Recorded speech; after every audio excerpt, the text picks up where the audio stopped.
Zoe McKenzie, your colleague Andrew Hastie made some very stark remarks about the future of the Liberal Party in the last 24 hours. He was on 2GB this morning and he said, I think unless we get our act together, we're going to be potentially in further decline and perhaps one day extinct. That's why what we do over the next 2 years is so important. The world has changed. We have to change with it.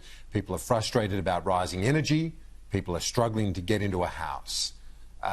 What do you make of the latest intervention from Andrew Hastie on social media, following it up in radio today? To be fair, I haven't seen all of Andrew's socials. I've been busy in my electorate. But his main points in the last week, that it would be good if we made more in Australia, absolutely right.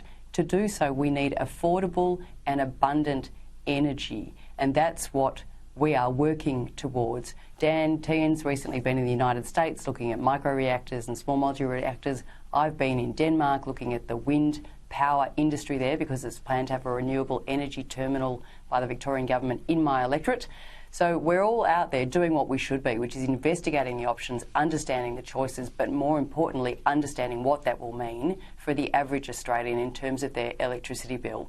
Remember, the average Australian still wanting their $275 ongoing reduction to their bills, not the sugarcane handout that they've had in the last couple of years from this government, which will end and electricity prices will go up, as the RBA confirmed the other day in a hearing before the Parliament.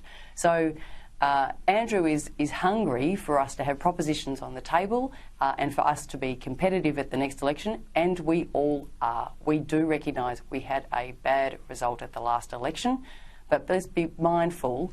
Labor had a 34% primary and ended up with 94 seats. We had a 32% primary and ended up with 43 seats. So Labor's not particularly popular with the average Australian either. They have managed the economy badly. Australians are still doing it tough.